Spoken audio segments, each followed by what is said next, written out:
Hello, everyone. Welcome to the February 20th, 2024 Board of Directors meeting of Trinity Metro. It's 3:03 p.m. Call this meeting to order. The first order of business is the Pledge of Allegiance. And would you lead us in the pledge? I pledge allegiance to the flag of the United States of America and to the republic for which it stands, one nation, under God, indivisible, with liberty and justice for all. I believe we have three speakers today. Can we start with the first speaker?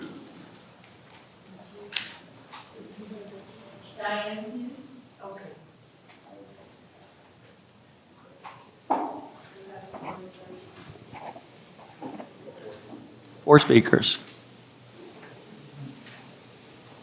Hello. Welcome. If you'd please state your name and your address, and then you've got 3 minutes unless we give you more time. My name is Diane Hughes, and I live at 3501 Sandra Drive. And my issue is I have several different complaints about the bus drivers. They do not like wheelchairs. They will not assist a person in a wheelchair. For instance, I was on Camp Bowie waiting on a bus to go down to Walgreens, and the bus driver let the bus down, let some people off. Then I'm sitting there waiting for the ramp to come down to get back on the bus. And they raised the bus up and took off, and just left me there. And then one time, I was sitting in front of Spectrum on University Drive, not University, but 7th Avenue. And the bus driver was getting on the bus, and I paid the discount fare. And he said, "Well, can you prove that you're disabled?" And I thought, well, I'm sitting in this damn wheelchair. Is that not proof enough? And he says, well, you can go and get a wheelchair and still ride half price. So I had to physically get my disability card and show it to him, and then he let me on the bus because he was going to leave me high and dry. And then I was sitting in front of Bandera on University waiting on the bus. I've been there for over a half hour, and it was hot. And the bus just zoomed past. Didn't even stop, didn't do anything. And then I have a complaint about access. Access will not allow a bus on our property because they say that it blocks the sidewalk. And I'm like, well, the walkway, either way they go, it's going to block the walkway.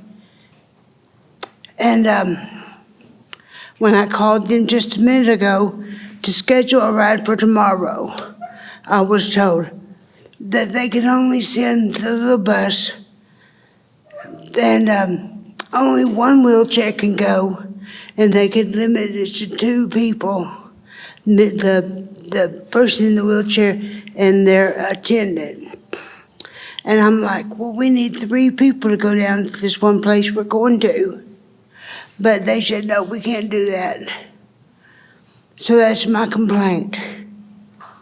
And I don't think they're being very nice to people in wheelchairs. We greatly appreciate you Thank coming you. down and talking with us. I can assure you we'll ask our staff to visit these issues, and you will get a response from us. Thank We you. appreciate you coming down. Thank you very much. Thank you. Mr. Chairman, I know that Wayne Gensler had an opportunity to connect with our guest speaker, so we'll certainly follow up. You bet.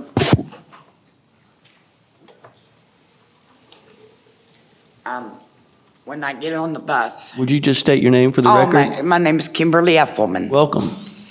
Thank you. Getting on the bus, you have to run your card. Well, see, my arms don't go up, so I can't run the card. And the bus drivers tell me I shouldn't be riding the bus, I need to be riding access, because they're not going to run my card. They said that's the rules. If you can't run your card, you can't be on the bus. And I've been riding the buses for 20 years, And nobody's ever griped about me not being able to run the card until this past year. We also appreciate you coming down. Thanks again for taking the time and making the effort, and I can assure you, you will hear from our staff. Thank you. Thank God you very bless. much for coming down.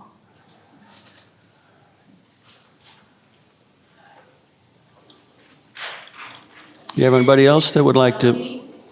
Okay.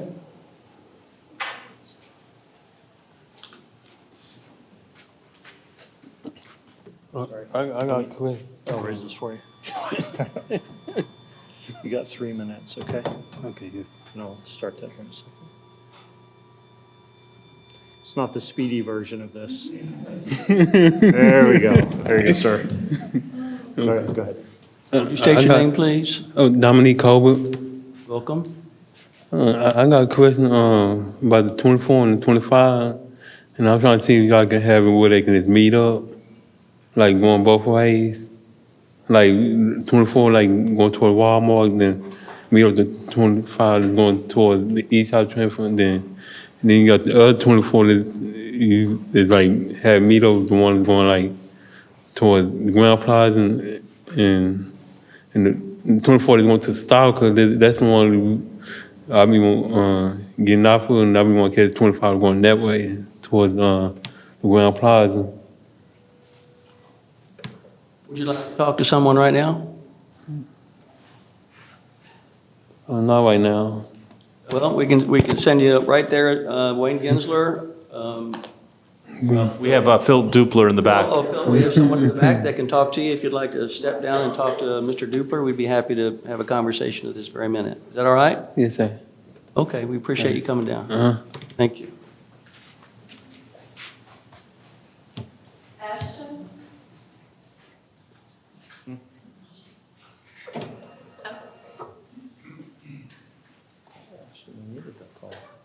No problem. Here, want to go ahead? Are you going to start? Thank you, fellas. Thanks. Hi, my name is Ashton Smith, and I don't really have complaints today. I have hope today. I looked at the soccer that's coming here, and I looked at the transit layout here, and I think we've got hope. And what I think about that is that if we can find sponsorships, I know we lost to New York because we don't have what they have. I've been to New York and I checked out their transit system. It's excellent. We don't have that. But what we do have is the ability to grow and expand. New York does not. So I'm hoping that the T can make changes to be able to get some of these dollars that come into this area, the billions of dollars that I looked up, from sponsorships to buses being sponsored by various private and world sponsors could sponsor the T to move thousands of people. And I think that these are good ideas that are valuable and excellent for today. These things are also important. Here in Dallas, Fort Worth, what my hope is also here for us is that we can make access better for all people. And by doing this and buying the right equipment, having the right people who understand the needs of folks with disabilities. I'm also a person that has a disability. I have a visual impairment, but I ride both the bus and MITS itself, and I pay for other transit that other folks may not have opportunities to ride, such as Uber and Lyft. Those transportation companies I try to speak to about modernizing their transportation to meet the needs of people in wheelchairs. Unfortunately, certain laws say that right now they don't have to because they're privatized. These are companies that the T should work with and change the way they do things, and we should have a regional transit and bring the T and Dallas Transit together if we want to get the billions of dollars that could be owed to us by doing this. The third thing I think we should do, I was watching someone fix a bus, and I said to solve this problem, we should bring in students and create a program for students to be able to work on buses, like an apprenticeship program. This is also billions of dollars that you guys could get for having apprenticeship programs from anywhere from 30 to 40-year grants that could be given to solve a lot of the maintenance issues and stuff like that with Trinity Metro. I'm telling you, today's my birthday, and I'm grateful for that.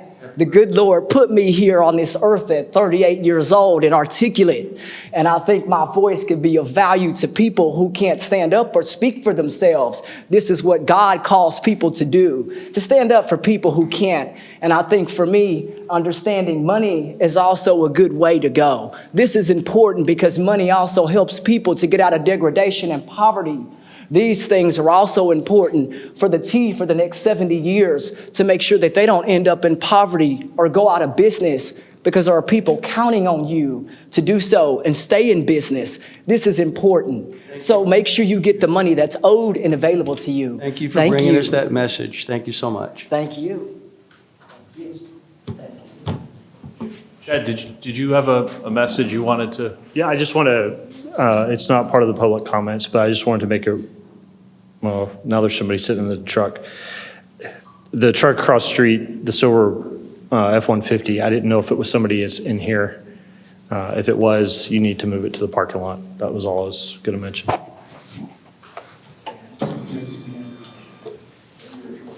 believe that's all the citizen comments. We'll close the citizen comment portion of the meeting and move into the approval of the meeting minutes from January 16th, 2024. Have you all had an opportunity to look at the minutes?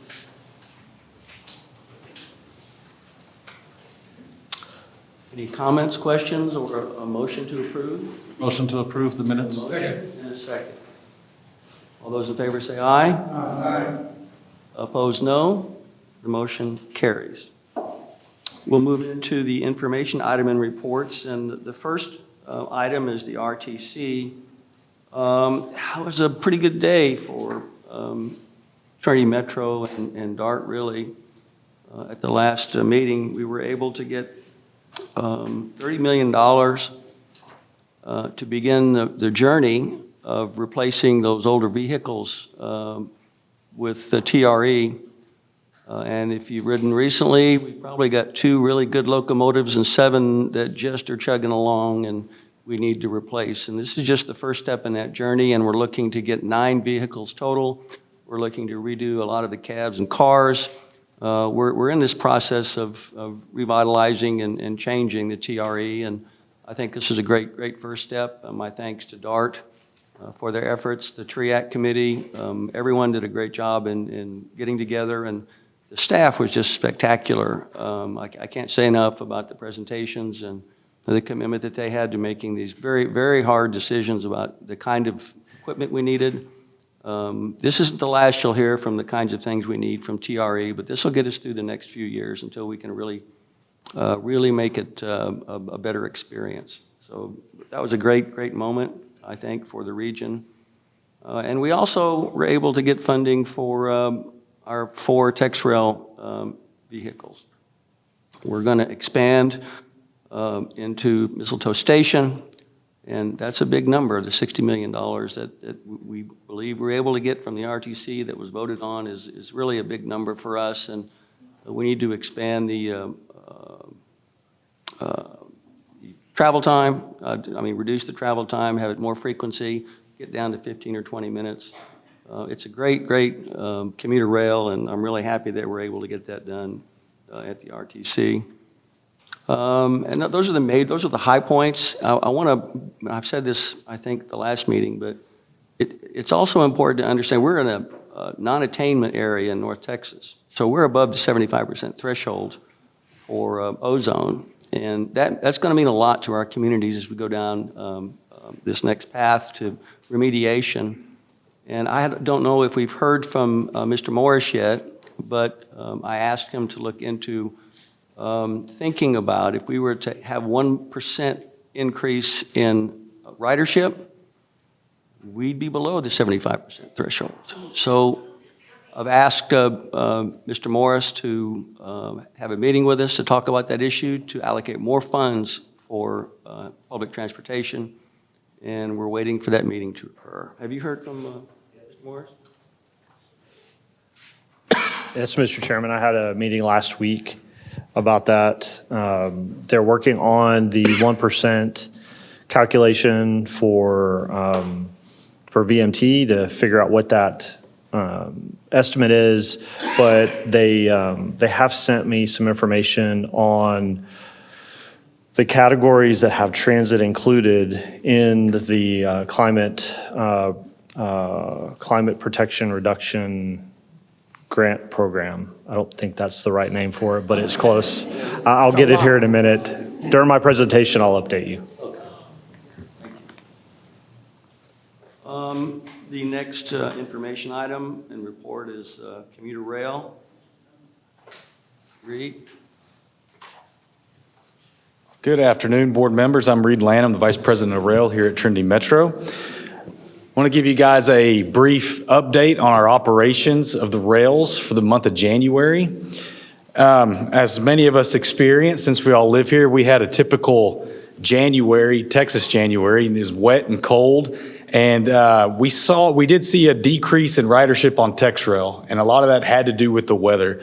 We saw a lot of less discretionary travel. We still had the airport workers and folks doing some traveling that were utilizing TexRail, but a lot of that weekend ridership was impacted due to the weather conditions.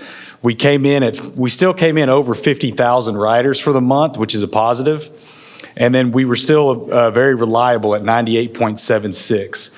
But one of the things I do want to highlight is even with the weather, our employees continue to work safely, which is what we stress first and foremost, is safety in the workplace for our workers and our passengers. We are still currently on our transportation side at TexRail 2,231 days without an injury. And that's a streak that obviously we want to keep going. And that comes with preaching to not be complacent, right? Taking everything seriously and safety being your first thought of the day and last thought at the night going home.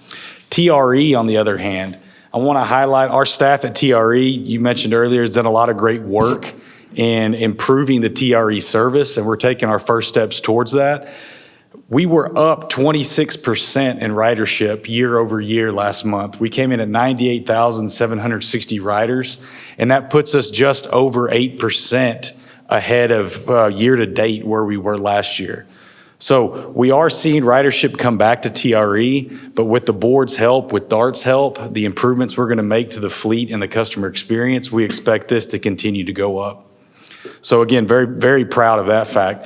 And TRE came in at 98.62% on time, which again, given the age of the fleet and the status of the equipment, the work that goes into keeping that reliability, I can't say enough about it. We have a lot of our TRE team here today to support, and I know they're looking forward to getting this new equipment in. It's going to be a blessing for all of us. But yeah, other than that, I will mention Trinity Lake Station opened up officially on Monday. I'm not going to go too far into the details and steal Chad's thunder, but since it opened yesterday, we haven't had any operational issues that have been reported. Things are running smoothly, but again, I'll let Chad elaborate on that during his presentation. If you have any questions, I'd be more than happy to answer them.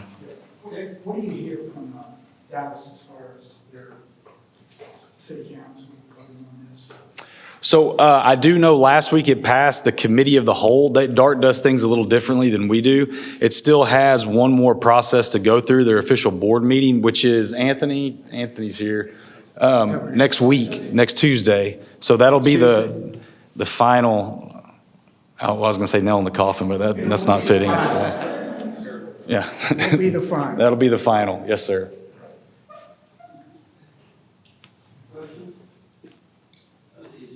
All right, thank you.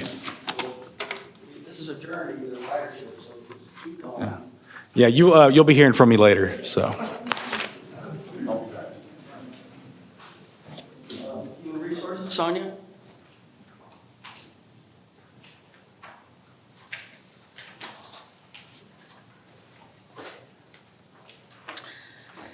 Good afternoon.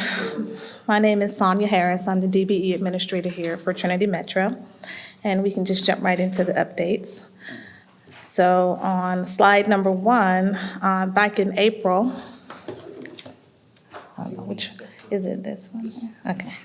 For slide number 1, back in April, I implemented the B2G software, which required outreach and buy-in from all the prime contractors that had contracts with DBE goals. I am happy to announce that as of today, I have 100% participation from all of those prime contractors, and the implementation in itself was successful. Along that same line, I'm also happy to announce that during the same period, I was also working on getting the goal-setting module set up and implemented as well. And this too is now complete, and it saves time when setting contract goals, so that helps me out a lot. Yeah. All right, so as you know, DBE goals are based on the number of available DBEs that are ready, willing, and able to perform. So in order to boost DBE participation and set higher goals, more certified DBEs are needed. So for 2024, I am creating a series of Trinity Metro outreach events that would be planned semi-annually to educate DBEs on how to do business with Trinity Metro and how to attract small businesses to become certified, because there's a lot of misinformation out there. So the first event will actually take place on April the 1st at the Fort Worth Central Station, and we will have some guest speakers along with Trinity Metro staff. Some of those people will include the Black Chamber, the North Central Texas Regional Certification Agency, as well as the Tarrant County College.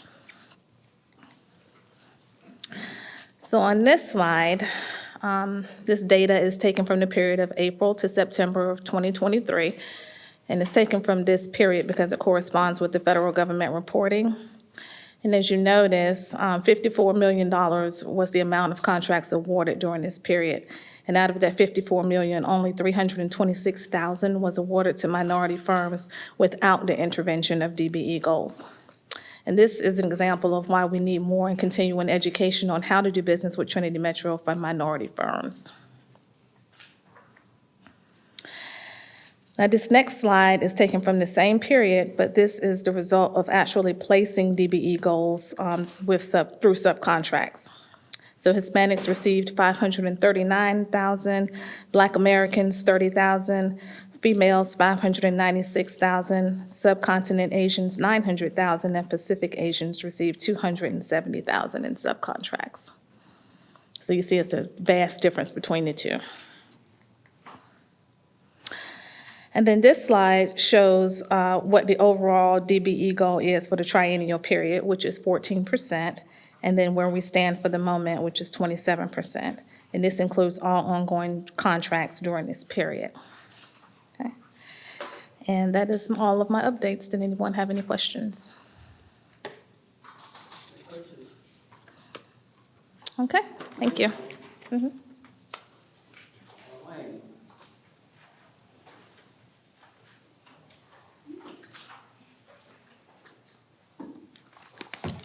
Good afternoon, Chairman, members of the board. My name is Wayne Gensler, Chief Operations Officer for Trinity Metro.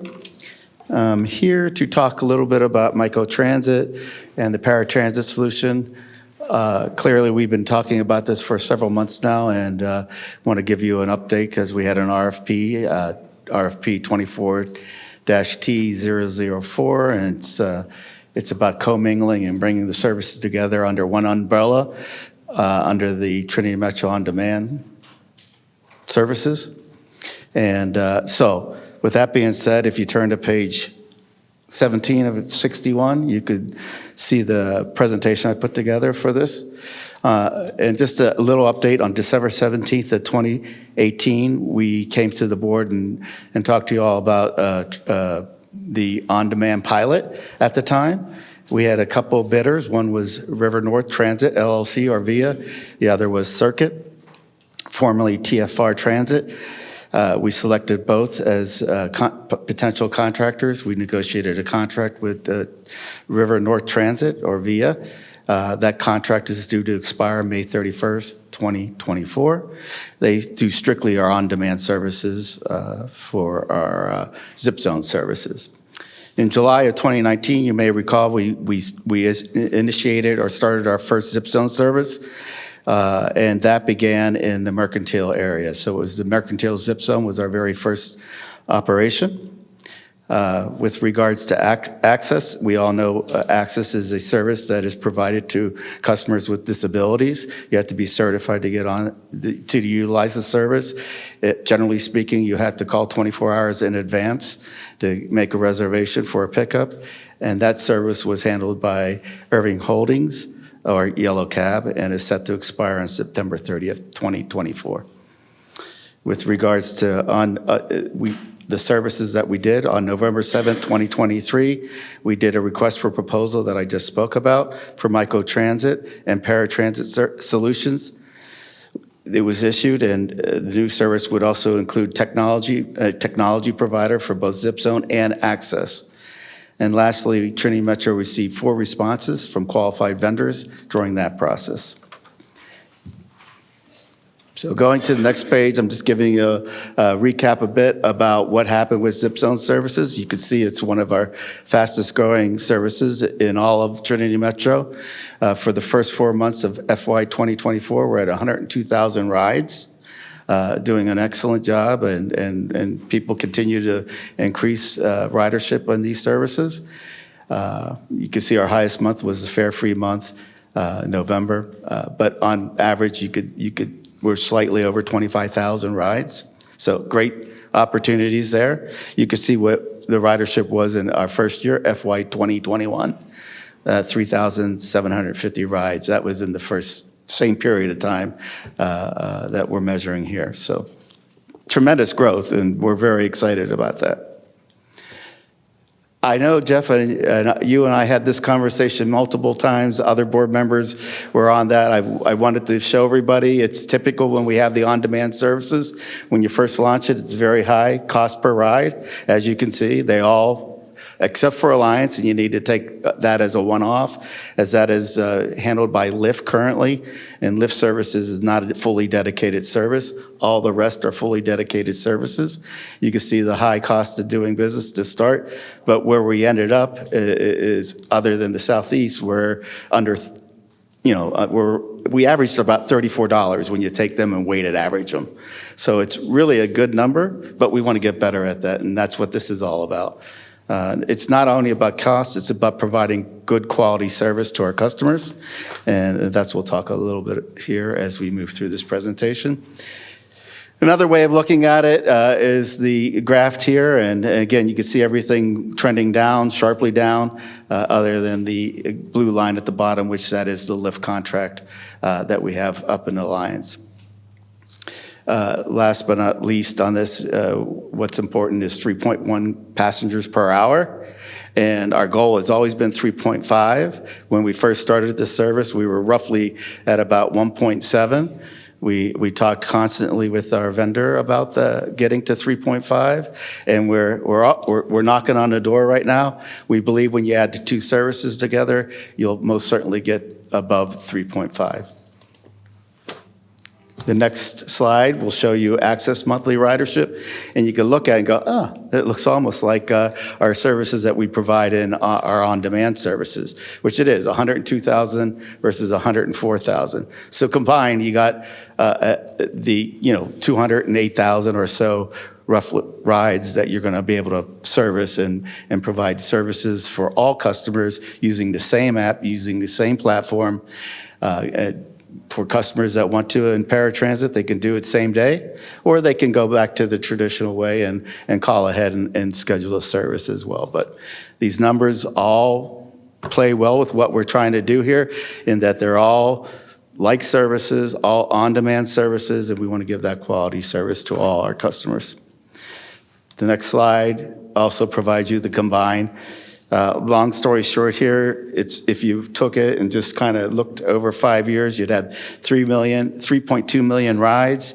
At the end of the day, if you took the contracted amount that's on the current contract that we're going to come and talk to you all about, it'd be about $25 or so a ride if you do a combine of all these riders that we're talking about here. So it's a great number, something that will help us greatly as we move forward to try to provide a better service.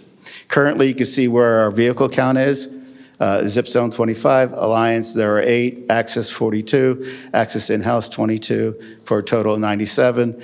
In the commingled world, you'd see we approximate 30 zip zone vehicles, 6 Alliance Lift, 20 Access, 10 Access in-house, and for a total of 66. So there's a reduction in fleet, but it's not a reduction in service.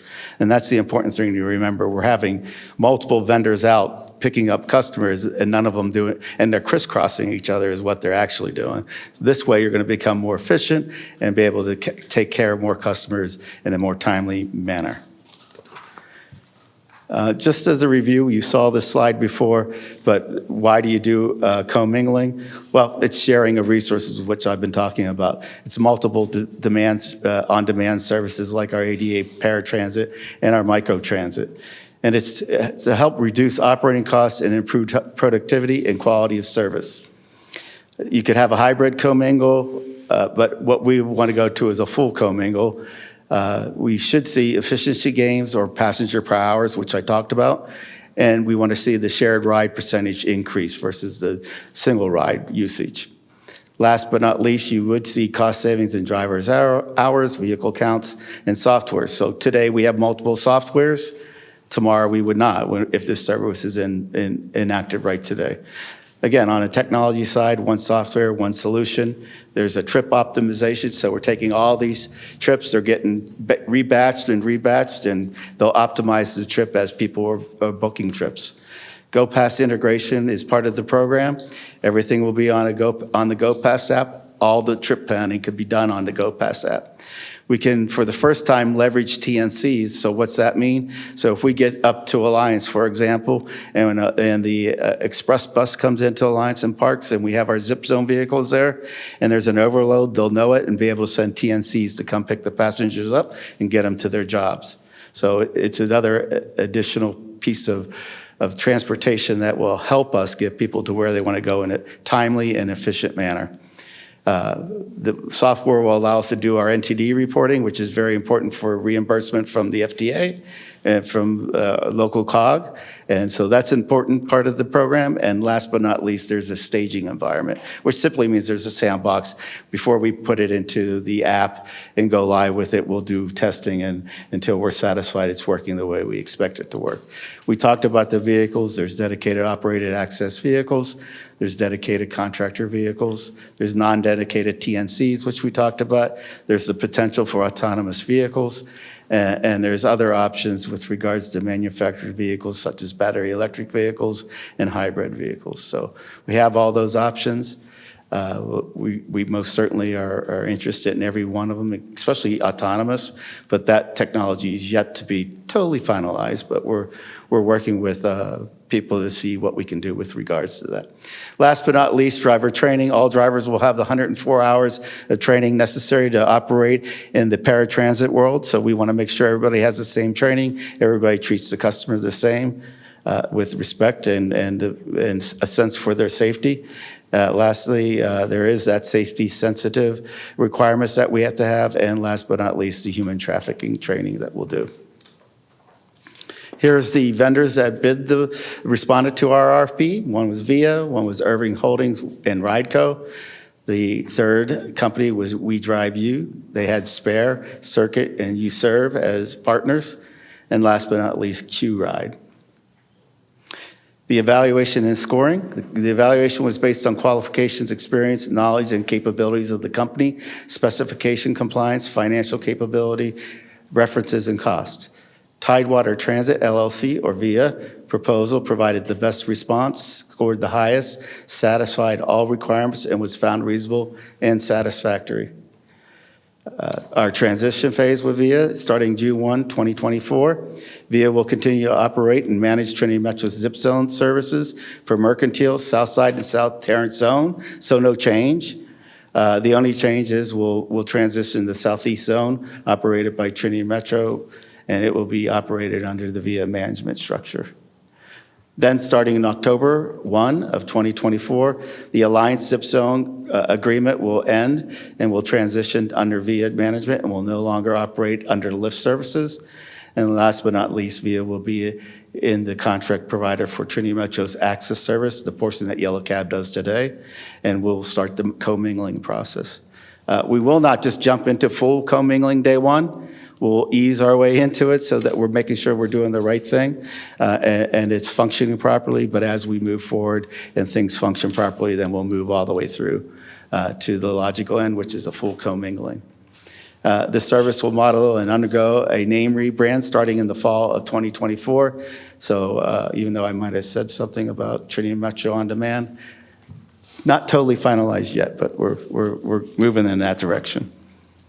And with that, all I have left is the project timeline. I will talk about the recommendation on the BA that we have presented at the end of the day.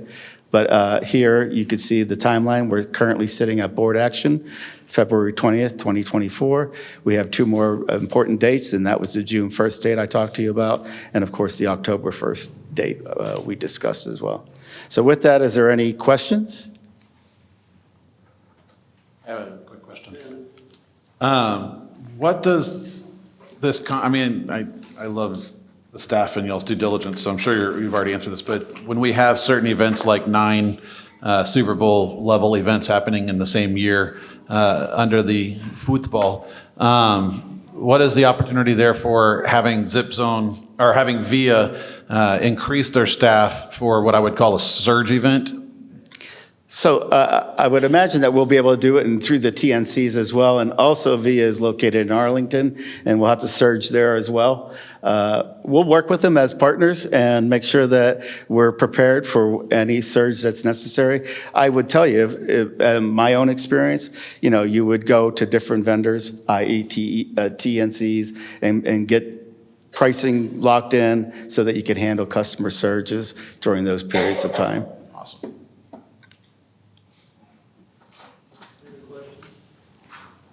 This is really, really exciting. Really happy about this turn of events. This is innovation and technology at its finest. And I know there was a lot of work that went into this. Thank you very much. You know I'm asking questions about cost. Do you think that the Southeast Zip Zone currently will lower in cost too as it gets more well-known like the others have? Yeah, all those took time. I still see the Southeast Zip Zone dropping. We will have an advantage of leveraging with VIA and their current program, and we're just going to have to get out and do a little more work with regards to marketing in that zone. But we have picked up Forest Hill, and we've added into that zone, so we believe that'll work. And one last thing I forgot to mention, Mansfield will be coming on board in the summer as well. That's not been forgotten. That just was put on hold by their request because of some funding that they have to get finalized with COG. Just so the board understands that when you go to these conferences, and Revolution was one I used to go to, the most, in a perfect world, your Zip Zone maximum is typically 4. You just can't physically handle more than 4 an hour. And to be at 3.1 is in the highest range of in the United States. And to get to 3.5, we just couldn't have a better goal, and I hope we achieve it. So we're already almost there. I'm really pleased with this program. Thank you and your staff. We're very pleased and happy, and everybody that's here will hear that message, and we'll be talking to VIA at the end of this meeting today too. Good. Yeah, Mr. Chairman, I just want to echo and emphasize a little more about what this means for our customers. So we've been really focused on integrating all of Trinity Metro services into one easy-to-use and understandable format. And this merger of different on-demand services will really empower our riders to choose the option that's best for them, including persons with disabilities who right now have a 24-hour call ahead. Well, under this new commingling program, we'll have more flexibility for many folks to just request a trip when they want it. We'll still have our access program, but it will be integrated so the dispatching and the decisions, the operational decisions, will be made in real time. So the reason I think that's empowering is most of us don't live our lives planning our life 24 hours ahead, right? Things come up, we have to go. And so this new commingling program really empowers many of the riders right now that depend on access. And I'm really proud of that. Absolutely. it'll be light years far ahead of where they are today with regards to scheduling and getting your trips taken care of. Yep. Thanks. So, Nicole. Hey. Okay, Nicole, you start with your Easy Ride update, right? Yes, thank you. Good afternoon, I'm Nicole Adams, the Strategic Partnership Manager with the Easy Ride Program. I know. Thank you, the right one? Okay, thank you. Okay.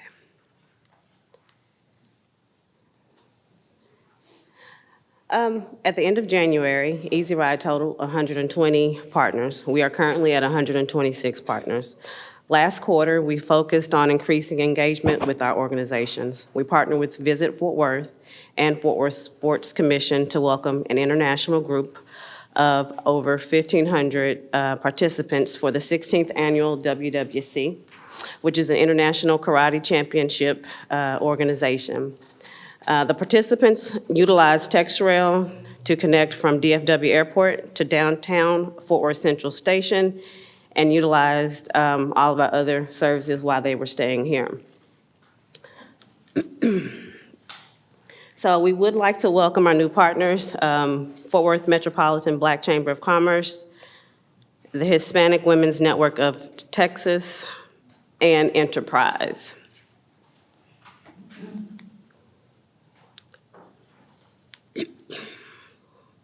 As you can see, our ticket sales have remained steady even as we celebrated our free fair 40th anniversary. There were a few organizations that continued to purchase passes for future use, which resulted in over $16,000 in revenue for November.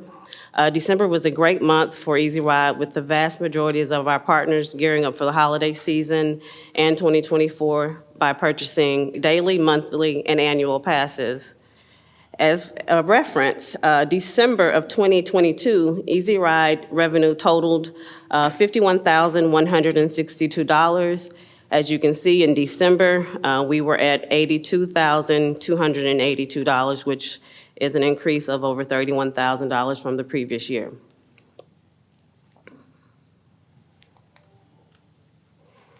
If you look at the graph at the lower left, it shows TCC maintaining steady ridership for students. In addition, TCC employees have been pleased with the implementation of the Easy Ride promo codes inside of the GoPass app. Easy Ride has collaborated with the City of Fort Worth to take part in new hire orientations to promote their transit benefit program and Trinity Metro services. We strive to collaborate with organizations to ensure we are providing the marketing media, the support, and great service needed to use to foster successful partnerships.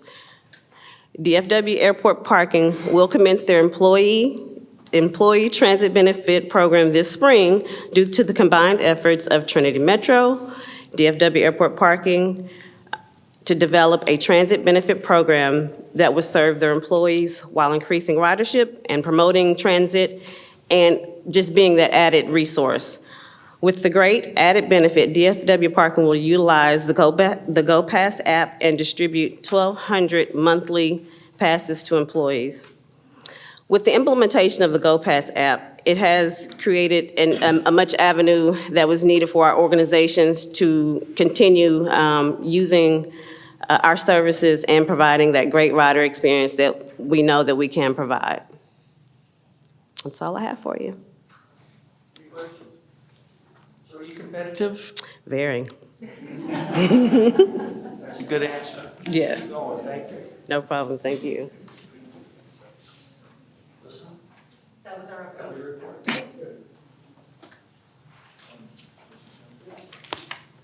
I just wanted to recognize Sergeant James Wilson from the Fort Worth,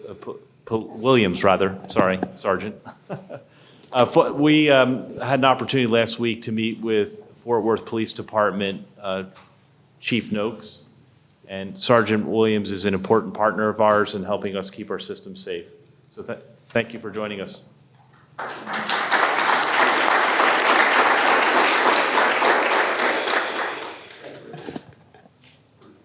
Okay, Deidre. Thank you. Thank you, Mr. Chairman. Good afternoon, board members. I'm Deetra Whitmore, Vice President of Community Engagement. In your packet, my community engagement report begins on page 39. Really, I want to just highlight some of the things that's in the report. I want to, highlight how our team is doing a really good job, especially our call center, with making sure that they're staying within goal. Working really hard to take care of our customers, but at the same time, not keeping them on hold too long, others that are on the phone. So as you can see in November, on page 39, I will move it for you. On November, we were up to almost 5 minutes. That's a long time to be on hold. But then again, we also had our free November. So people were calling in. But now for January, we're down to 2.7, which is really good.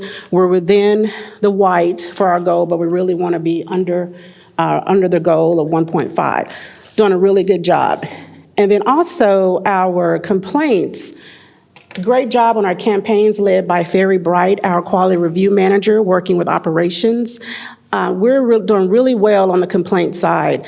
The volume of complaints are going down. Our campaign for pass-bys or rude drivers, the first quarter, went down a great deal. So the pass-bys, we're in our second quarter with 1 month left. We're already down 10% on pass-bys. So things are going well. Thanks to the drivers for doing an awesome job and making sure they're staying vigilant of who's at our bus stops waiting for our service. Then I just want to let you all know, in honor of Black History Month, we're having an event next Wednesday, February the 28th. We're going to honor and rededicate the historic wall that's here at our station. Many people really don't know about this wall, so we're going to bring some guest speakers, some of the committee members who were integral in making sure this project came to fruition. We're also going to have the artist here to talk about her experience. So hope you all can come. It's going to be on the 28th, 10 to 11:30 at Forward Central Station. And that is my report. If you have any questions, I'll be happy to answer. Do you ever address the drivers? Yes, we talked to all the new drivers. So for the new hire orientation, we spend probably about an hour talking to them about diversity, equity, inclusion. And we also spend time talking about how to deliver exceptional customer service. When there are issues with drivers on either side, sometimes I'll spend one-on-one with them to kind of talk about the situation, and we brainstorm of how we could have done things or handled things differently. And then they go out and create wow moments for customers. But yes, we do continually to speak with our drivers to make sure they're delivering that exceptional service. I just think that's continuing something you ought to continue, because you hear the complaints firsthand and you can tell them what you're hearing. And I think it might be really important that you make them a bigger part of what you do. Yes, absolutely. Thank you.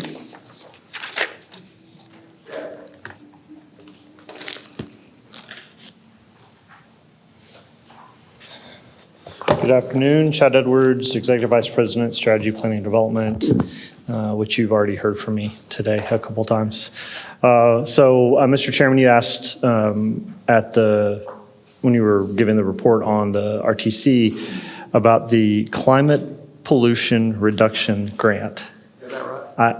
I was pretty close. I had most of those words in there. It's about $105 to $185 million that the COG had solicited input from municipalities, transit authorities, counties, and had put it into, I think it's 8 different transportation measures. The comment that you had made at the RTC meeting was, it doesn't look like there's a whole lot for transit. And so we had a meeting with them last week, and they are identifying the transit measures that are in each of these items. So where the transit enhancement program identifies only $5 to $10 million specifically for transit, in the other 7 to 8 categories, there are transit elements in those as well that we can draw from. And so they just didn't put it all into one bucket. We're spread out across that. So we have a pretty good opportunity there to get some dollars for that particular grant program. Moving on, in your packet on page 43 is the information item for the general planning consultant and the tasks that we've been working on. I'd be happy to answer any questions if you have any on those tasks. But I do have some other items that I want to give you an update on.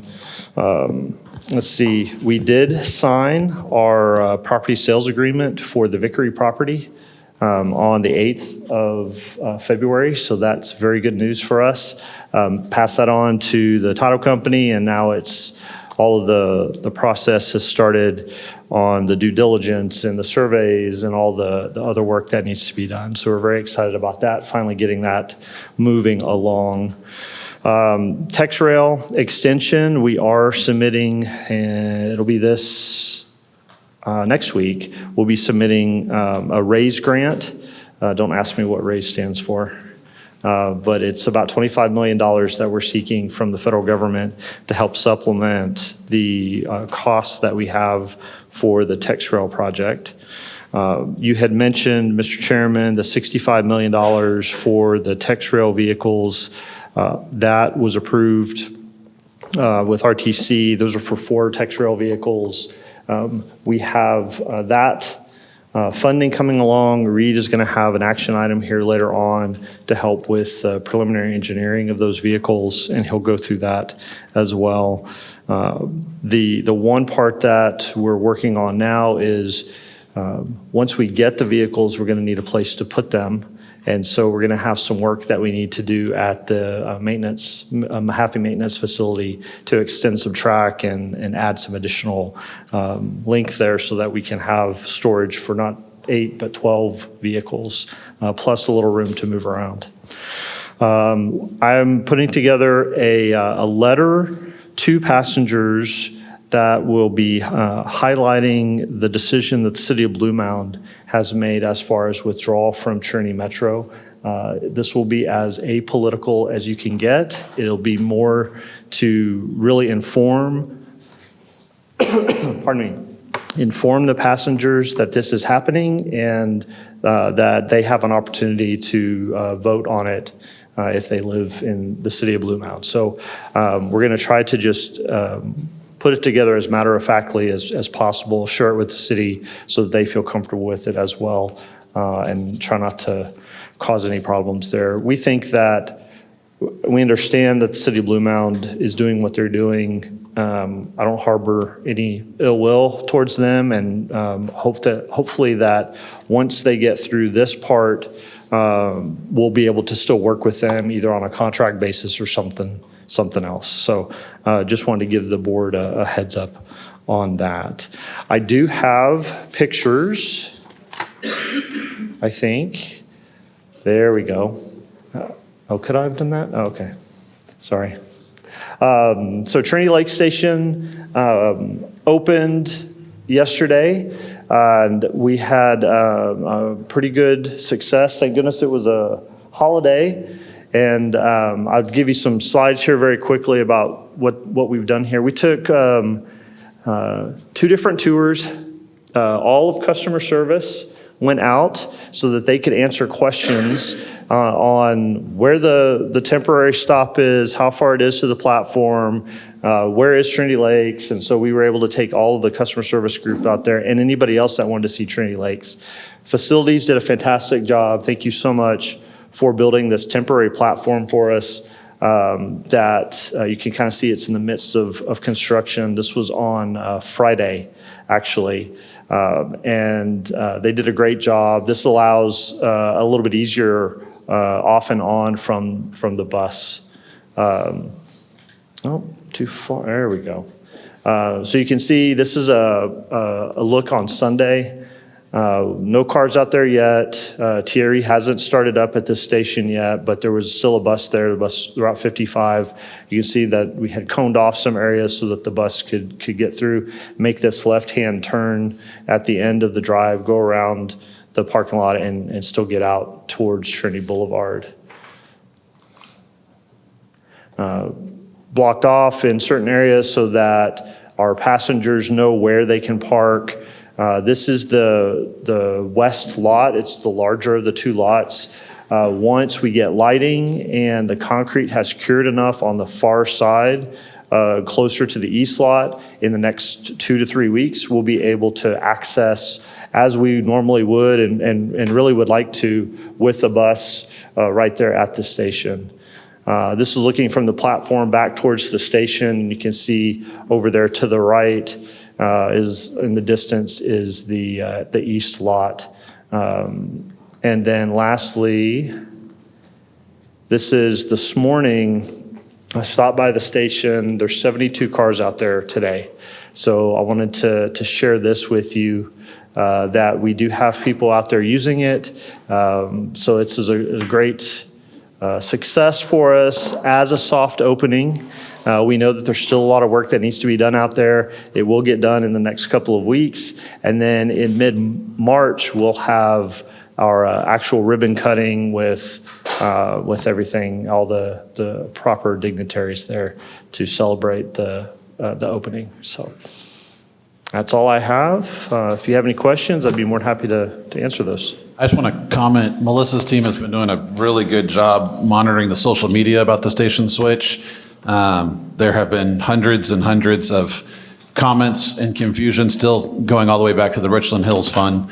And so every last one of those was answered with a smile and a professional reply, and it's been entertaining to read, but also props to that team for staying on top of it and keeping the message positive. Yeah, thank you so much. It certainly has been a team effort from Richie, who, I don't know if Richie's here today, but Richie's our chief engineer, has been working on this even when he was not feeling great this last week. He had the flu and really, made it happen, to marketing, to customer service, to operations, facilities. Everybody really stepped up and made this happen. So thank you for reminding me to thank everybody else that has been a part of this effort as well.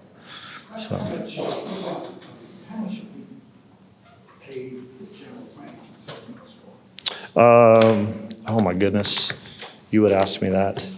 I think it is, if you give me just a moment and log back into my computer, I can get that for you.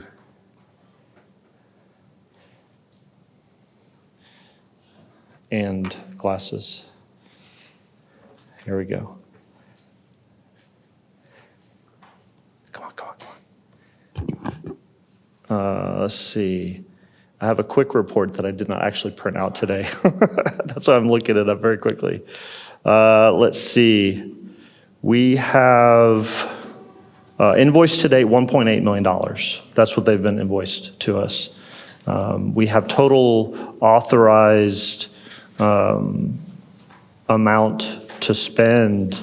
That takes up all of those. What did I say? They were 14 open task orders. They total about $3.8 million right now. So what's the timeline for breaking ground, Seco? It will still be probably 12 months or so. There's still some design they have to do. They have to get permits. There's a lot of work on their end to do, but I would say it's about 12 months. I think you may or may not know, but they've also bought a tract to Panther Island. Yes. And they are very actively pursuing a building permit, so they're in our marketplace. And I fully expect them, despite this economy, to be able to perform absence in extraordinary circumstances. So yes, I think so. So anecdotally, we had gotten the agreement of the all settled. They had signed it, sent it to us, and it took us a few days to get everybody in the right path to get it done. And Greg Dickey, I think, received no more than like 6 or 7 phone calls and a few emails from them because they're very motivated on getting this done. So I expect to see a lot of movement once they have all of their activities done. On the paperwork side, we'll start to see some movement on the construction side. Do you have any update on the tunnel? I don't have that. We have a project in the bus and bus facilities grant from 2 years ago. I don't know, have we started that, Carrie? So they're working with Jacobs to issue the task order to correct that leaking. Thank you. I have a question. Chad, at the at the Richland Hill Station, what kind of signage or information are we providing to former riders? So for the last 2 months, I think it is, we've had signage, sandwich boards out at the Richland Hill Station. We've had yard signs at all the driveways, walkways, pathways to tell everybody about the closing of the station. On Sunday, we actually blocked off the driveways with concrete barriers so people wouldn't park there, walk up to the platform, and then watch the train drive by. So that they can't even get into the parking lot. We've been communicating with the city of Richland Hills as well, and they've had numerous posts on social media and others reminding their citizens and residents that the Richland Hill Station is closing and that the Trinity Lake Station is opening. We've had a little conversation about Trinity Lakes. If you type it into Google, it kind of gives you a location, but it's very difficult to get to. It looks like you have to walk from Trinity Boulevard up to the station. You don't, I guarantee it.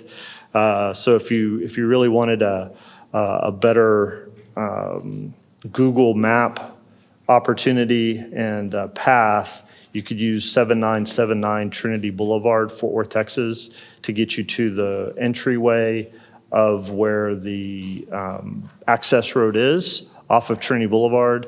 And then it's the only thing out there right now. So you can just follow that road and head to the platform. So. Well, anecdotally, the more and more of us drive over there with Google Maps or Apple Maps open just to check it out, it'll figure it out and it'll update a lot quicker. So So we've been working with Google on trying to get that updated. They haven't taken any updated aerial photos of that particular area, so they don't necessarily know that there's a road out there that gets you to the station. So we're working on that. Anything else?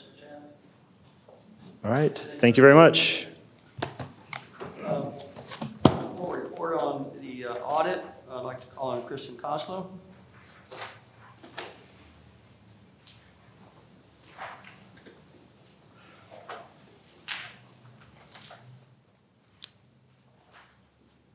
Hi, I'm Kristen Koslow, Controller. Thank you, Mr. Chairman. If you'll refer to page 44.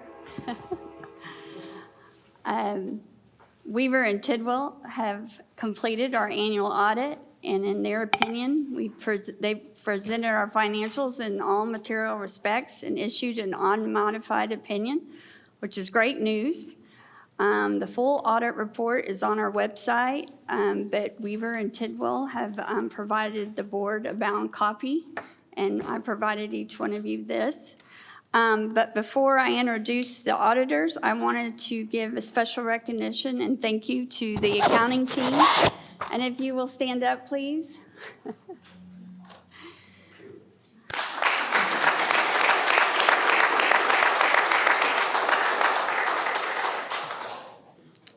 Couldn't do it without them, of course, and the rest of the organization, HR, Treasury, budget, risk management, procurement, inventory, you name it. It takes a lot of people to participate in several months. And we've had some competing special projects and some resource challenges. So I feel like this is a great accomplishment. Thank you. And this is Jackie. She is with Weaver and Tidwell. Go ahead. Great. Thank you, Kristen, and thank you for having us here today. I do have a presentation. You'll get this presentation at the conclusion of the meeting. But as she mentioned, I'm Jackie Gonzalez. I serve as your engagement partner. I also have Stephanie Wilson with me. She is a director in our public sector. For many of you that may not know, we've seen our growth in recent years. We are a national accounting firm. We've got 16 offices and counting across the country, but our public sector is one of our largest industry groups, and we serve over 300 clients in that practice, all types of governments that kind of span across the practice from audit and advisory. We have conducted our audit in accordance with generally accepted auditing standards as well as generally accepted government auditing standards. So we do perform the financial statement audit in addition to a federal single audit or the audit of your grant awards that you get since you receive in excess of $750,000 in those federal awards each year. We also perform tests of compliance over laws, regulations, contracts, and those grant agreements. The main one that we perform is over the Public Funds Investment Act. So throughout the course of our procedures, we review those to ensure that you're in compliance, and we found no issues there. We really consider the audit kind of an ongoing process throughout the year where we like to stay in contact to understand what's gone on and transpired throughout the year so we can really focus our audit. We do perform a risk-based audit, so that kind of really helps us direct where our procedures will lie throughout the year. And then we came and did our interim field work in July, our final field work in November, and then provided a draft to management in December so that we could issue that final report and then present to you today. So in any financial statements, you'll have certain estimates. So throughout the course of our audit, we review what we consider to be the most significant estimates within your financial statements, the most significant of which were your workers' compensation and self-insurance liabilities, your allowance for uncollectible receivables, your right of use asset valuation, as well as the allocation of cost. As I mentioned, we do perform a risk-based audit, and so when we look at those risks and the specific risk as it relates to your financials, the largest of those risks really relate to the federal grant revenues and the related expenditures. As I mentioned, that federal single audit comes into play there, as well as your payroll and payroll-related liabilities, and then capital assets. As you know, all those capital projects that go on, and then the recording of those. Of course, in any organization, you're not immune to certain fraud risk, not that we think fraud has occurred and we did not identify or find any throughout the course of our procedures, but we do design responses to fraud risks such as misappropriation of assets, management override of control, revenue recognition, and then capitalization of those capital assets that I mentioned. Throughout the course of our audit, we had no material errors, irregularities, or illegal acts that we noted, no transactions that were entered into for which there was lack of authoritative guidance or consensus, no difficulties or disagreements, no independence issues on our side, no additional consultation or request for a second opinion that we're aware of. And throughout the course of our audit, we had no material adjustments. And so recognizing the accounting team and Kristen is really, spectacular with everything that you have going on. To have no material adjustments means really that the financial statements that we received and the information that we received at the onset of the audit are what we're presenting in the final financial statements. We have issued an unmodified opinion. Of course, that is the highest level of assurance that we as your independent auditors can provide. Throughout the course of our audit, we also review internal controls over your significant transaction cycles, and we had no material weaknesses, no significant deficiencies, and as I mentioned, no matters of non-compliance that we identified. For the single audit or that audit of federal awards, we did take a look at the federal transit cluster. Again, we have an unmodified opinion over compliance related to the federal transit cluster. You do qualify as a low-risk auditee. To have that designation, you have to have no findings or material weaknesses in at least the previous 2 years that we have audited. So that's several years that you have gone without any findings. And we also had no material weaknesses, significant deficiencies, or compliance findings within that transit cluster that we audited. As I mentioned, we do perform additional procedures over those risks that we identified. Certain of those relate, of course, to that major program because the federal piece is so large. So not only do we take a step back and do analysis, but we look at the composition of costs that are included in the various grants and the allocation of those costs among vendors and consistency in the amounts that were paid related to those grants. And we found no issues there. We also develop expectations based on what we have learned throughout the year, and we didn't find any exceptions to the expectations that we developed. We also review journal entries throughout the year, especially those that are manual in nature, to assess both the timing of those, whether or not there are internal controls surrounding those journal entries, proper approvals, and then the amount and posting of those. And throughout that analysis, we found no exceptions either. Now, if we look at the financial highlights, I'll go over the statement of net position first. So for 2023, we ended the year with total assets of just over now we have it on the screen. You can see there $1.19 billion compared to $1.18 in the previous year. So it's a little over $16 million in change year over year. That's compared to your liabilities into deferred inflows of $49.7 million as compared to just over $50 in the previous year.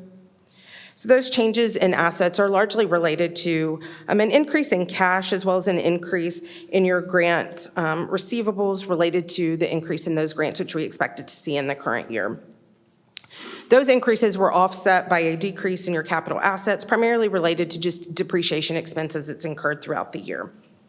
And then when we look at the liabilities, that increase is related to a due to state of $2 million related to some overpayments for the sales tax that was a prior year amount. And then decrease in accounts payable related to fewer construction projects at the end of the year that had liabilities sitting there. Next, here's the statement of revenues, expenses, and changes in net assets. So you can see your total operating revenue ended at just over $9 million as compared to $7.7 in the previous year, against operating expenses of $182.9 million versus $174.6. Your non-operating revenue was just over $181.8 million versus the $123.8 in the previous year. And then you had grants for capital improvements of just over $8.6 million as compared to $6.8 in the previous year. And as I mentioned before, we saw the increase related to grants. That's coming through also here in your total revenue that we're seeing those increases. And then an increase in your sales tax and contributions from partners of $4.1 million. You also saw that increase in your operating expenses, which were largely due to an increase in your salaries, wages, and fringe benefits, as well as purchase transportation. That's offset by depreciation and amortization expense that was recognized in the current year. And then we also saw an increase in your investment income of $1.7 million. And of course, that relates directly to that increase that we saw in the cash on the previous slide. Next, I just want to move forward to some accomplishments that we saw in this year. Of course, full cooperation of staff. As Kristen mentioned, it takes many, many people to get through this audit. We ask for a lot of information. We have a lot of questions. And so this audit doesn't get done with this level of success without full cooperation. So we thank everyone for that. Again, complete, timely, and accurate responses. The unmodified opinion, no material weaknesses, significant deficiencies, or other findings throughout the course of the audit. So again, thank you very much. I'll open it back up to you for any questions. I don't know, Reed, do you remember 10 years ago when you didn't get quite this level of an opinion so quickly? Yeah. Thank you. Thank you. And Kristen, before Greg left, he wanted me to let you know that nobody could have done it without you. So great to see you.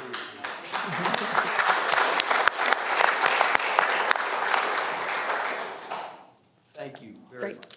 Thank you.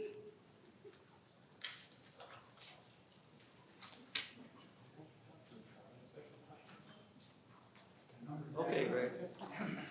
Way to go. Thank you all. Before I get started, I just again want to thank our partners at Weaver, everybody in the room. It definitely is a Herculean lift to get these audits done.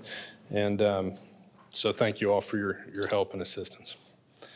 Mr. Chairman, members of the board, it's my pleasure to deliver the December financial report to you.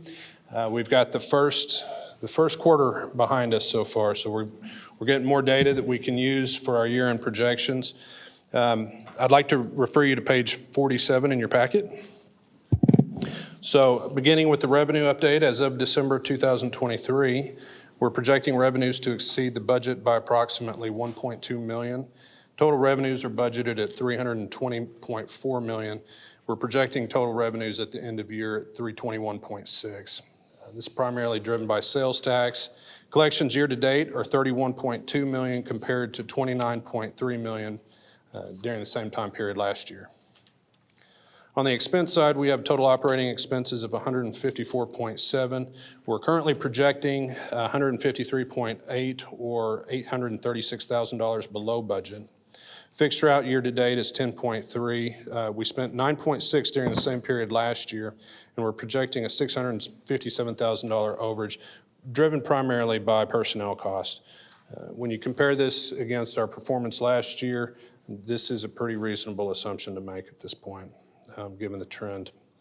TRE year to date is 4.5 million. We spent 4.3 during the same period last year, projecting year-end expenditures of 15.9 versus budget of 17.3, generating a favorable position of 1.3 million also at year-end. Tax rail is projected to come in at budget with slight savings of about $50,000. Bike share is also projecting slight savings, projected at $63,000, also very much in line with last year's performance. We're projecting a $755,000 year-end actual versus a $722,000 budget. General and administrative services are 48.5 million on the projection side compared to a budget of 49.6, also favorable by a little over $800,000. In summary, first quarter looks very good. We have favorable position of approximately $2 million at year end. This time, last month, I shared with you that we had $39.8 million in unrestricted cash. That's improved to 64.2, primarily due to accelerated grant reimbursements. So we're being real aggressive on that. With that, I'll answer any questions you may have. Thank you.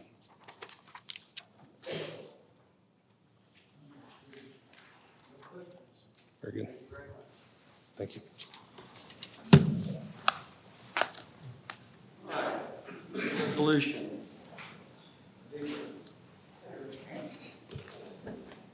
Thank you, Mr. Chairman. I will be presenting Resolution R 202403, Records Management Policy.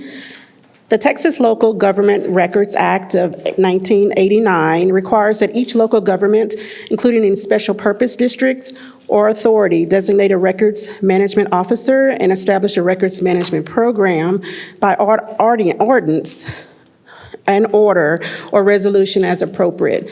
So currently I serve as your records management officer for the agency, and my department is responsible for communicating, working with departments, ensuring that our records are stored, archived, and destroyed appropriately, according to the Texas State Library Archives Commission. So this program established internal procedures and the maintenance of our records, the movement of semi-active or dormant records from active files of storage to destruction. The Texas State Library and Archives Commission, which we call TSLAC, is a designated state agency to oversee and enforce compliance of this statute. So basically, this is a housekeeping. We are looking at all of our records. We changed our address because it still had Cherry Street, and we changed my title since it changed. So our records here has to match the state level, but our board of directors have to, or asked, to approve the resolution so that the State Library and Archives Commission could recognize our program as a records management program. So that's what the resolution is listed, therefore, is to obtain your approval. Also, you have the policy in your packet, just the changes of the title, changes of the address of where our records or our main location is. All of our records are in different locations. Rule of thumb, you don't want your records to be in one location. Just in case there's some type of disaster, you don't want to lose all of your records.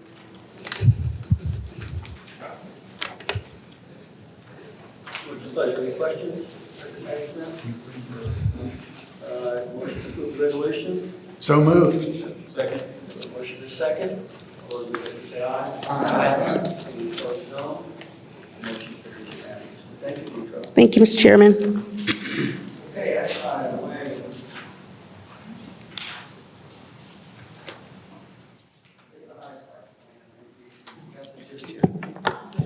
Well, that was my plan, unless you want me to go through this all over again. Word for word. All right, well. All right, well, page 5761, there is the background. I'm not going to read it. This is BA 2024-12, and it's for the on-demand services zip zone. I will now flip the page and skip all that. Just to tie this up a little bit, procurement, Trinity Metro's procurement department has followed procurement policy with the request for proposal and is in compliance with all applicable federal, state, and Trinity Metro procurement requirements. Disadvantaged business enterprise utilization. No disadvantaged business enterprise DBE was established due to the nature of the solicitation. From a financing standpoint, there is money available in the FY24 budget, and future contract areas will be considered in that respective budget. Therefore, the Trinity Metro Board of Directors authorizes the President and Chief Executive Officer to enter into a contract with Tidewater Transit LLC, BIA, for a contract term of 5 years. The proposed agreement cost is $75,600,000 with a 5% contingency of $3,780,000 for a total not to exceed of $79,380,000. I'll entertain a motion to approve BA 2024-12. Motion. Have a motion and a second. Any questions or comments? All those in favor say aye. Aye. Any opposed, no. The motion carries unanimously. Next item. And I'm back. Got some exciting action items for you here. I'll start, if you'll please turn. I'm Reed Lanham, Vice President of Rail here at Trinity Metro. If you please turn to page 60, we'll look at board action item BA 2024-14, funding for 5 locomotives for the Trinity Railway Express fleet. As we all know, TRE has a fleet of 11 diesel electric locomotives. Some of these were manufactured as long ago as 1977. It's time we need to replace these locomotives. This is the first step towards improving the fleet, towards improving reliability. We currently face obsolescence issues, maintenance issues. I mentioned earlier how amazing our crew is out at TRE, keeping our current fleet operating at the reliability that it operates at, with the age and the hodgepodge of equipment that we do have out there. This action item is absolutely vital to the continued and improving success of the TRE. DART is authorized as a joint procurement partner for the Illinois Department of Transportation on their locomotive contract options. Participating in this has allowed us the opportunity to get these 5 new Siemens Chargers locomotives at a reduced cost. DART will act as the procuring agency on behalf of Trinity Metro and TRE per our interlocal agreement. And then the financing for this is going to be funded by equal contributions from Trinity Metro and DART of $18,093,743. And the remaining $30 million will be funded through a grant from the Regional Transportation Council. The funds are available in Trinity Metro's FY24 capital budget for this. So as far as the recommendation goes, the Trinity Metro Board of Directors authorizes the President and Chief Executive Officer to provide funding in the amount of $18,093,743 and execute agreements with DART to purchase 5 new diesel electric Charger locomotives pursuant to the second restated interlocal cooperative agreement between DART and Trinity Metro for the operations and development of the TRE. Any questions? So what's the larger plan? Eventually, we want a full replacement. We're going to begin, we're currently undertaking an overhaul process of the coach and cab cars to get them refreshed, looking brand new, more amenities, a better customer experience. But at the end of the day, our goal is 11 new locomotives. This, again, is the first step with available funding. The staff is currently working towards that, yes. So we might get some of this money back, or just, it's hard to say, right? It's hard to say right now. Yes, sir. It is. This is. Any other questions? I just wanted to thank Reed and the team. Anthony's here, and I know Julia Casas is in the back, and she's kind of like a used car salesman back there working for CarMax. But thank you for all you've done, Julia. I know I've sat in on several presentations, and Anthony, you guys are great, and thank you for this opportunity to upgrade our fleet. Thank you. Just a comment, you go to a triad meeting at some time in the past, it's like you're not sure if you're in outer space or not. And we've come together in a good way, and I give all the credit to Anthony and his team. His presentation was just magnificent on this very complex issue. Very pleased to see this the future of TRE, which joins Dallas and Fort Worth together. It's an amazing commuter rail. It's going to get even better. Anthony, thank you. I couldn't have said it better. Make a motion. I'll move for approval. Second. Motion and a second for approval of BA 2024-14. All those in favor say aye. Aye. Any opposed? Motion carries unanimously. Thank you, Reed. Thank you.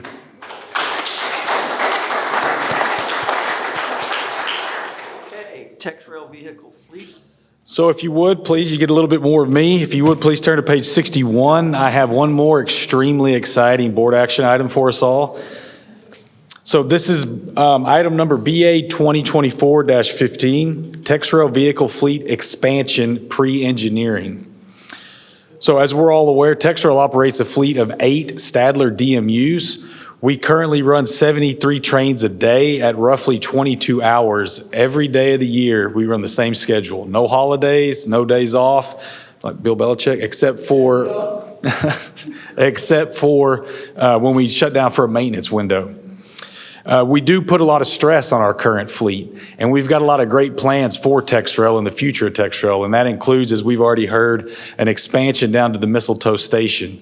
We have goals for continued improvement on TexRail, including reduced headways.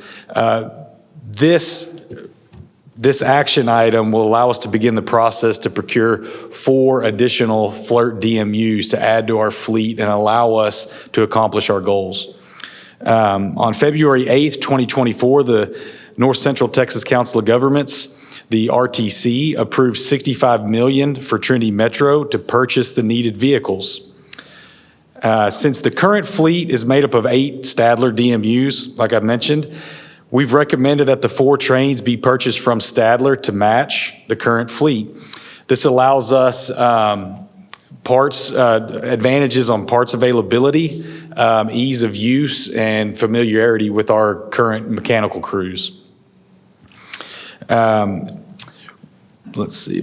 order to meet production and delivery goals, Stadler needs to undertake some pre-engineering work, and they need to start this as soon as possible. The scope of work will include, but not limited to, a design review for obsolete components, a compliance review with current federal Buy America and Build America requirements, and updates to vehicle systems and technologies as appropriate. In the meantime, we'll begin preparing the sole source procurement on our end, Trinity Metro side, so that we can move forward with this as soon as possible. Funds are available for this endeavor in our current operating budget. And as far as the recommendation goes, the Trinity Metro Board of Directors will authorize the President and Chief Executive Officer to enter into a 1-year contract with Stadler for pre-engineering services in the amount of $388,980 with a 10% contingency of $38,898 for a total not to exceed amount of $427,878. They will have bathrooms. These are going to be identical to our current fleet, except for some of the parts that you don't see that have become obsolete or vendors that may have gone out of business. That's what these services will do, is help us to identify new options for those parts. Bob Alsop will be very happy you asked that question. I'll entertain a motion. Chairman, I move approval. Second. Approval BA 2024-15 and a second. All those in favor say aye. Aye. Opposed, no. The motion carries unanimously. Thank you very much. Now, let's go into the always important. Thank you. Thank you, Mr. Chair. Thanks for the cue. Good day, everyone, Mr. Chairman, board members, Trinity Metro staff, and members of the public. We are continuing to make substantial progress on our vision for a more reliable, frequent, accessible, and innovative transit system. The opening of Trinity Lake Station on Fort Worth's east side marks another milestone in delivering for our riders and supporting economic development for our communities. It is the first of many significant service-related initiatives Trinity Metro has in store for 2024. We'll gather for a ribbon cutting with our board members, all of you, and city leaders next month. Stay tuned for more information. This weekend, I spent some time with my CEO counterparts from around the nation. We discussed industry trends, challenges, and opportunities. Jeffrey Tumlin, Director of Transportation for San Francisco MTA, delivered a keynote address on Saturday. He spoke about how policymakers, planners, engineers, and the public evaluate the value proposition of transportation investments quite differently. The notion that highway capacity and congestion must be solved at any cost has distorted policy discussions that often leave great transit on the sidelines. Where highways are about moving people, public transportation is about moving people and so much more. Our own research has shown there is a 2.5 times annual return on public transportation investment in the current system here in Fort Worth. In other words, every dollar we spend on public transportation generates another $2.50 in benefits. And that benefit happens year after year after year. These benefits accrue from increased business activity near transit hubs, increased sales tax activity, increased property values, and reduced transportation costs, to name just a few. These are the benefits we realize from Trinity Metro in what is, in my opinion, a very modest transit system relative to our city's size and vision. We are literally leaving money on the table by not investing more in public transportation. We will release our study in the coming weeks. In addition to the economic benefits, great public transportation transforms neighborhoods, attracts diverse and competitive talent pools, reduces the cost of living for many, and catalyzes transit-oriented development. We need to do more to raise the awareness of the role Trinity Metro plays, and I would ask all of you to join me in telling others our story. Trinity Metro is a smart investment any way you look at it. Finally, each of you here at the dais has a copy of our new annual report. Shout out to Melissa Chrisman, Nate Newby, and Laura Hanna for everything they did to put this together. This report is available in hard copy here in the room, but also online. So please go ahead and check it out. It highlights some of the notable accomplishments of the last year. And it really is, I think, going to help us tell our story. What we're going to do is send this out to all of the partners in our community that we've met with in the last year and a half with a note. And we hope this will provide a great foundation for future discussions about Trinity Metro and public transportation. So, Mr. Chairman, this concludes my remarks. Standing remarks. Thank you. Let's go. I'm going to just, I got a little Klimt in a minute, but this is the last meeting for Charles and for Nick. They'll have a TRIAC meeting next month, but we have 2 replacements at the city council, and I just can't tell you guys how much I appreciate it. Whenever called on, you always responded. You've been fair and thoughtful, and you'll always be my friends.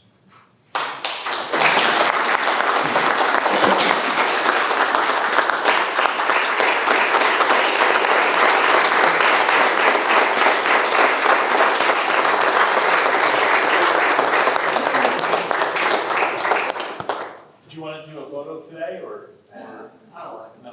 Okay. Yes. Let's do a photo. Can we do that now? And then we'll adjourn. And then let's adjourn into executive session. And then we've got one item to talk about, and we'll take the picture before that. Thank you very much. I see. What did we just celebrate? He has to say the key. We are returning from our executive session at 5 minutes to 5. There's no further business to come before the board. The meeting is adjourned.